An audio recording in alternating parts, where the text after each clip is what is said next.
नमस्कार दोस्तों, स्वागत है आपका हमारे चैनल में एजुकेशन फॉर नॉलेज में। आज के वीडियो में झारखंड से संबंधित सामान्य ज्ञान और आज का जो हमारा टॉपिक है वो झारखंड की कला एवं संस्कृति, इसे हम लोग बोलते हैं झारखंड की आर्ट एंड कल्चर। यहाँ से संबंधित टोटल आर्ट एंड कल्चर यानी कला एवं संस्कृति में 60 प्रश्न दिया गया है। इसको हम लोग पार्ट वाइज देखेंगे। तो आज हमारा पार्ट 1 है। अगर आप इससे पहले सारे वीडियो नहीं देखें तो आप अवश्य देखें। इसमें चित्रकला है, पत्रिकाएं हैं और अलग बुक साहित्य अलग अलग टॉपिक को कवर किया गया, मंदिर वगैरह, और टोटल 60 प्रश्न बनाया गया, जो कि क्वेश्चन बहुत ही कम है। इसमें आपको एमसीक्यू मिलेगा, बहुत ही अच्छे लेवल का क्वेश्चन दिया गया है। तो जो भी क्वेश्चन इसको अच्छे से कंप्लीट करेंगे और आपको पीवाईक्यू भी मिलेगा, जो कि जेपीएससी और जेएसएससी जैसे एग्जामों में पूछे गए हैं। आने वाले जेपीएससी और जेएसएससी जैसे एग्जामों के लिए इंपॉर्टेंट होगा। आप वीडियो पे बने रहें और इस वीडियो को आप देख सकते हैं। सारे क्वेश्चन को कवर करेंगे हम लोग। कला एवं संस्कृति यहाँ से जेपीएससी और जेएसएससी जैसे एग्जामों में पूछे जाते हैं। अगर उत्पाद सिपाही का तैयारी कर रहे हैं तो यह वीडियो आपके लिए बहुत ही महत्वपूर्ण है और दूसरे एग्जामों के लिए भी यह जो है इंपॉर्टेंट होगा, क्योंकि एक स्टैटिक जीके है, झारखंड से रिलेटेड है। तो चलिए हम लोग स्टार्ट करते हैं। कला एवं संस्कृति से संबंधित पहला क्वेश्चन पूछा जा रहा है कि नवरत्नगढ़ का निर्माण यानी नवरत्नगढ़ का निर्माण जो है नगवंशी राजा दुर्जन साल के द्वारा कराया गया।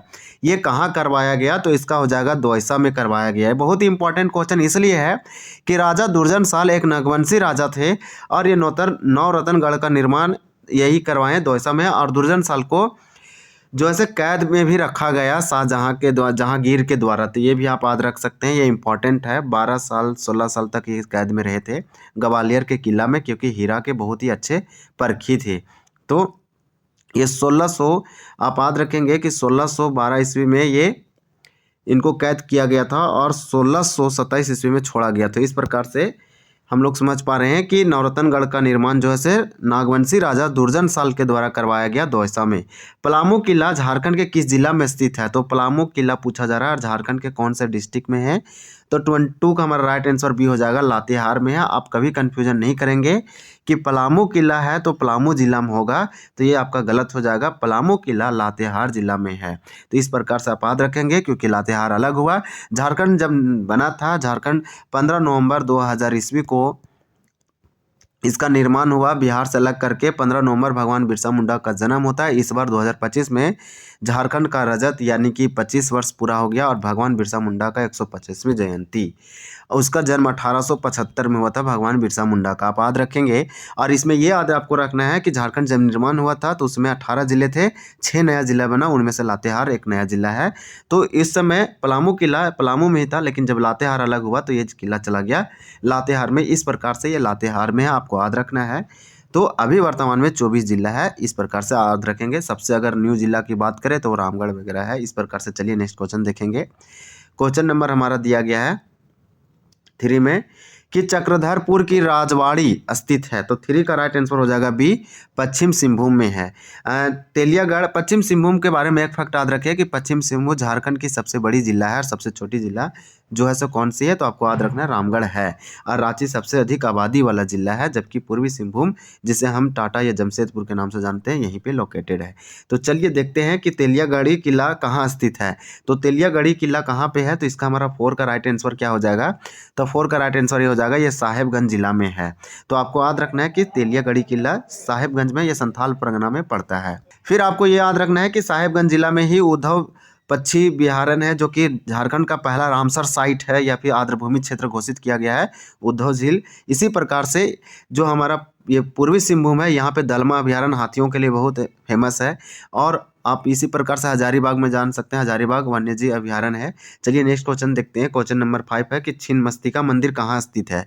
तो छिन्नमस्तिका मंदिर के बारे में पूछा गया, ये रजरप्पा में है यानी रामगढ़ जिला में। तो 5 का हमारा राइट आंसर हो जाएगा बी, रजरप्पा। रजरप्पा रामगढ़ जिला में पड़ता है। यहाँ पे छिन्नमस्तिका मंदिर है। 51 शक्तिपीठों में से एक शक्तिपीठ यहाँ भी है। इस प्रकार से आपको याद रखना है कि रामगढ़ में है, किस नदी पे है? तो ये दामोदर और भेड़ा यानी कि भेड़ा नदी के संगम पर है। चलिए नेक्स्ट क्वेश्चन देखते हैं। क्वेश्चन नंबर हमारा दिया गया है 6 कि जगन्नाथ मंदिर जिसमें जगन्नाथ, सुभद्रा और बलराम की मूर्तियां स्थापित है, स्थित है, ये कहाँ पे लोकेटेड है? तो 6 का हमारा राइट आंसर ये हो जाएगा रांची में है। रांची में अगर हम पुरुषों और महिलाओं की बात करें, सबसे लिटरेट यानी साक्षर डिस्ट्रिक्ट कौन है झारखंड का? तो यही रांची है। यहाँ पे मुंडा वगैरह आपको देखने को मिलेगा जनजातियों में। तो जगन्नाथ मंदिर भी यहीं पे है। कौलेश्वरी मंदिर कहाँ पे है? तो ये चतरा में है। तो इस प्रकार से कौलेश्वरी पहाड़ जिसको हम लोग बोलते हैं, तो 7 का हमारा राइट आंसर हो जाएगा ए। ये मुंडन के लिए बहुत फेमस है कौलेश्वरी मंदिर। तो आपको याद रखना है चतरा जिला में है। यहाँ पे जैन धर्म, हिंदू धर्म और बौद्ध धर्म का संगम है। इस प्रकार से देखिए नेक्स्ट क्वेश्चन जो है से जेपीएससी 2003 में पूछा गया है कि देवघर स्थित प्रसिद्ध शिव मंदिर का निर्माण किस शासक द्वारा करवाया गया था? तो देवघर में प्रसिद्ध क्या है? तो प्रसिद्ध जो मंदिर है शिव मंदिर, उसका निर्माण किसके द्वारा कराया गया? तो 8 का राइट आंसर भी हो जाएगा पूरनमल के द्वारा कराया गया। तो देवघर में प्रसिद्ध शिव मंदिर है, उसका पूरनमल के द्वारा वो कराया गया। दाऊद खां की मस्जिद किस जिले में स्थित है?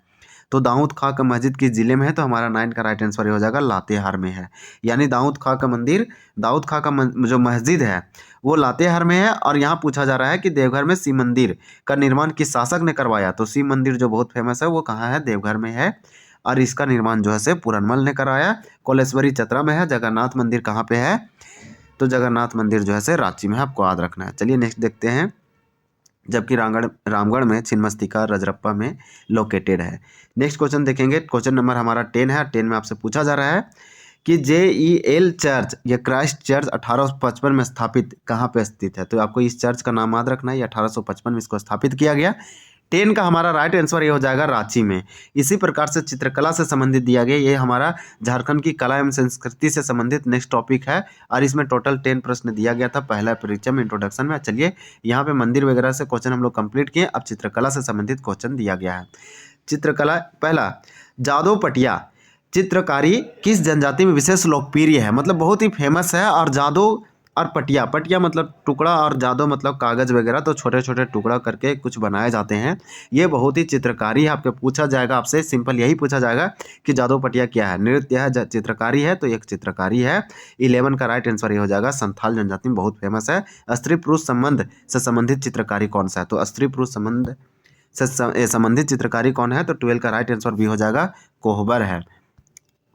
कोहबर का अर्थ होता है कि जोड़ा, यानी विवाहित जोड़ा का गुफा। इस प्रकार से इसका कुछ इस तरह से इसका लिटरल मीनिंग आता है। इस प्रकार से देखते हैं। पशु पर्व से संबंध रखने वाली चित्रकारी है। तो पशु पर्व से संबंध रखने वाली चित्रकारी जो है वो है सोहराय। चलिए नेक्स्ट क्वेश्चन देखेंगे। नेक्स्ट क्वेश्चन में दिया गया हमारा ये संगीत से संबंधित क्वेश्चन यहाँ पे दिया गया है। तो संगीत से क्वेश्चन आप देख पा रहे हैं कि जापी लोकगीत किस अवसर पर गाया जाता है? तो 14 का राइट आंसर भी हो जाएगा शिकार। इसी प्रकार से नवन अर्थात नया अन्न खाने के उपलक्ष्य में गाया जाने वाला गीत है। तो इस प्रकार से 15 का राइट आंसर ये हो जाएगा नोमनामा। देखते हैं गोपित यंत्र। जो गोपित यंत्र है ये किस तरह का वाद्य यंत्र है? तो 16 का राइट आंसर भी हो जाएगा, ये तंत्री वाद्य यंत्र है। इसी प्रकार से क्वेश्चन नंबर दिया गया है टोइला, यानी कि टोइला किस तरह का वाद्य है? तो हमारा 17 का राइट आंसर यहाँ पे हो जाएगा ए तंत्री है। मांदर किस तरह का वाद्य है? तो 18 का राइट आंसर से हो जाएगा अवनद है। ये सब आपको मंत्र वाला पढ़ेंगे, वाद्य जितने भी आते हैं इंस्ट्रूमेंट उसको आपको समझ में आएगा। जैसे मांदर जो है से अवनद है, टोइला क्या है? तो टोइला जो है से एक तंत्री है। तो इस प्रकार से 17 का राइट आंसर है और 18 का सी हो जाएगा। चलिए नेक्स्ट क्वेश्चन। अब नृत्य से संबंधित क्वेश्चन है। यहाँ पे हमारा नृत्य से संबंधित क्वेश्चन लिया गया है कि छऊ नृत्य का जन्म कहाँ हुआ?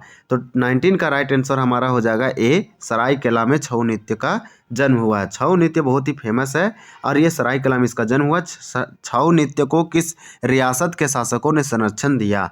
तो 20 का हो जाएगा ए सरायकेला। झारखंड का सबसे प्रसिद्ध लोक नृत्य है। तो सबसे प्रसिद्ध लोक नृत्य झारखंड का कौन सा है? तो 21 का राइट आंसर हो जाएगा छऊ नृत्य है। और छऊ नृत्य जो है से इसका जन्म सरायकेला में हुआ है और यहाँ के शासकों ने इसे संरक्षण दिया। नेक्स्ट क्वेश्चन हमारा 22 है और 22 में दिया गया है, आप देख पा रहे होंगे कि झारखंड के किस नृत्य शैली को राष्ट्रीय और अंतर्राष्ट्रीय प्रसिद्धि मिली है? तो यहाँ पे 22 का हमारा राइट आंसर हो जाएगा डी, ये छऊ नृत्य है। जब पीएससी 2013 में पूछा गया था। तो ये क्वेश्चन छऊ नृत्य से संबंधित जितने भी क्वेश्चन बनते हैं आपको कवर करना है, रिविजन करना है। सैनिक वेश धारण कर किए जाने वाला झारखंड का एक लोक नृत्य है। तो सैनिक के वेश धारण करके किए जाने वाला झारखंड का एक लोक नृत्य कौन सा है? तो यहाँ पे हमारा 23 का राइट आंसर हो जाएगा ए, ये पाइका नृत्य है। जाट जाटिन लोक नाट्य किसके वैवाहिक जीवन को दर्शाया जाता है? तो इसका आंसर डी हो जाएगा हमारा ऑप्शन। तो यहाँ पे हो जाएगा जाट जाटिन के वैवाहिक जीवन को दर्शाया जाता है। चलिए देखते हैं, भाई बहन के पवित्र प्रेम से संबंधित लोक नाट्य है। तो 25 का हमारा राइट आंसर क्या हो जाएगा? तो ए हो जाएगा समा चकेवा। इसी प्रकार से पर्व त्यौहार से संबंधित क्वेश्चन है। हम लोग आज 30 प्रश्न देखेंगे इस वीडियो में। पर्व त्यौहार से संबंधित दिया गया है कि सरहुल पर्व किस दिन मनाया जाता है? तो 26 का हमारा राइट आंसर हो जाएगा ए, कि चैत महीने के शुक्ल पक्ष के तृतीय को मनाया जाता है। ये वाला आपको याद होना चाहिए कि चैत माह के शुक्ल पक्ष के तृतीय को, तो सरहुल पर्व इसी दिन मनाया जाता है। बहुत ही फेमस पर्व है। इसी प्रकार से कौन बेमेल है, यानी निम्नलिखित में से कौन सा बेमेल है? तो इस प्रकार से दिया गया है।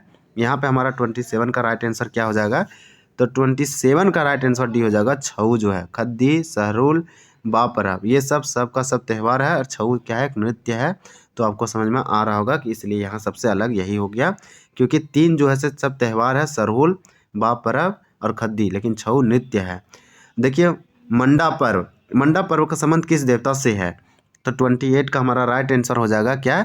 तो 28 का राइट आंसर हो जाएगा ए, यानी महादेव शिव से संबंधित है। कर्मा पर्व किस दिन मनाया जाता है? तो यहाँ पे 29 है और ये पूछा जा रहा है कर्मा पर्व किस दिन मनाया जाता है। तो इसका आंसर 29 का हमारा हो जाएगा क्या? तो 29 का हमारा राइट आंसर हो जाएगा बी, यानी कि भादो महीने के शुक्ल पक्ष के एकादशी को कर्मा पर्व मनाया जाता है। पशुओं के सम्मान में मनाए जाने वाला त्यौहार है। तो पशुओं के त्यौहार सम्मान में मनाए जाने वाला जो फेस्टिवल है, उस फेस्टिवल का नाम क्या है? तो उस फेस्टिवल का नाम है सोहराय। तो इस प्रकार से आपको याद रखना है। जबकि सरहुल जो है ये फागुन में मनाया जाता है, और ये जो है से फूलों का फेस्टिवल, यानी कि हम लोग बोलते हैं इसको फेस्टिवल ऑफ फ्लावर्स। और ये सरहुल जो है ये बहुत ही फेमस और सबसे प्रसिद्ध त्यौहार है झारखंड की जनजातियों की। इस प्रकार से 30 प्रश्न हम लोग पार्ट 1 में देखे और पार्ट 1 में भी हम लोग 30 देखेंगे। तो आज हमारा पार्ट 1 जो है कंप्लीट होता है, और इस प्रकार से हम लोग पार्ट 2 नेक्स्ट वीडियो में देखेंगे। आइए, वीडियो जो है JPSC और JSSC के लिए इंपॉर्टेंट है। ये वीडियो बनाने का मेन पर्पस रिवीजन था, आप चीज़ों को रिवाइज करते रहे ताकि ये आपका जो है अच्छे से लर्न हो सके। तो चलिए मिलते हैं अगले पार्ट में, तब तक के लिए धन्यवाद। जय हिंद।